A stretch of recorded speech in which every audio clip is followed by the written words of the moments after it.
So let's go through the setup here. Now we'll talk about the positions that you would see face on, and then we'll talk about the positions that you would see down the line.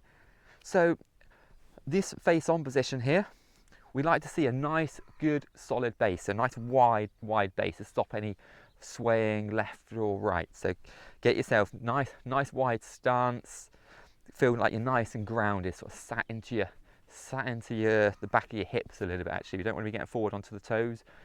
Try and get even slightly in the heels actually here, so just set nice and solid. We then like to see a shift, like we did with the pitching, a shift of the hips towards the target. Look what that does to our sternum. So it's just moving our sternum slightly forward there. We then like to see a ball position that is slightly forward. Okay, so we got the ball position just back from the left heel here. So let's go for that again. So we're tilting our hips slightly towards the target.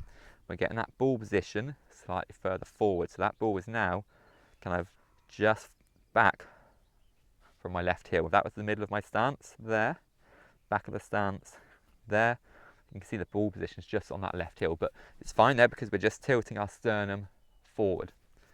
We then want to talk about the club face and where our hands go. So you want your hands just on top of the ball there, really. Don't want them forward pressing because that'll get us a bit too steep. Don't want them too far back because that'll get us a little bit too shallow. So let's get them just on top of the ball. Now club face all depends on how long your bunker shot is. If the pin is kind of just over the lip, you want a nice open club face. If the pin's, let's say 5-6 yards down the green, you want to square that club face up. But it also depends on how high the lip is as well. Okay, so if your lip's quite low, you can actually have a squarer face and a shorter swing. So it does depend on the height of the lip, but these things you can experiment with in your practice bunker at your club. Just experiment with a really open club face, nice big swing, and see what happens. Square out that club face, shorten the swing, and accelerate through, and you'll see the ball run out a little bit more as well.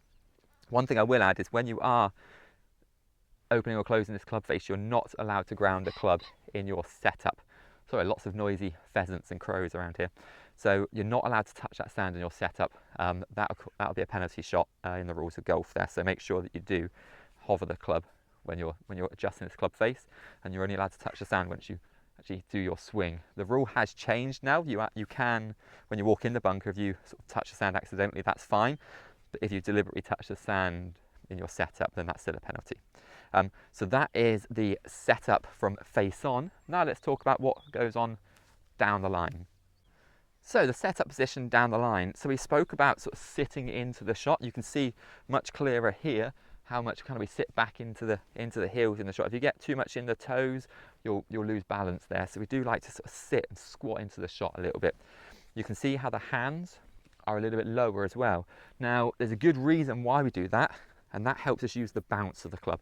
So it is important you don't stand there with your hands up really high because you're digging the leading edge. You want to get your hands sat nice and low, squat into the shot nicely there. Posture, you're still sort of tilting over, but just get squat down a little bit more there. So we're squat down with our hands a bit lower. Then alignment. Now I like to stand just a fraction open to my target. That means aiming slightly left. I would say only about 5 degrees left of target.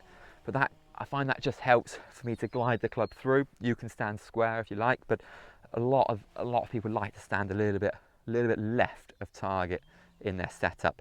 So let's just go through that again. So we're aiming slightly left of target. You'll see golfers shuffle their feet in when they play a bunker shot. Now that just helps them get a bit more solid base, but it also helps test the sand, see how much sand's in there.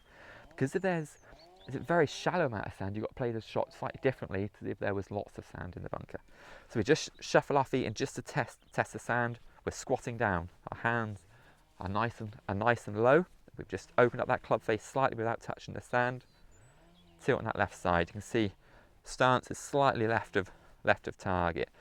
Then you're going to want to take a nice sort of full swing to get the ball popping out.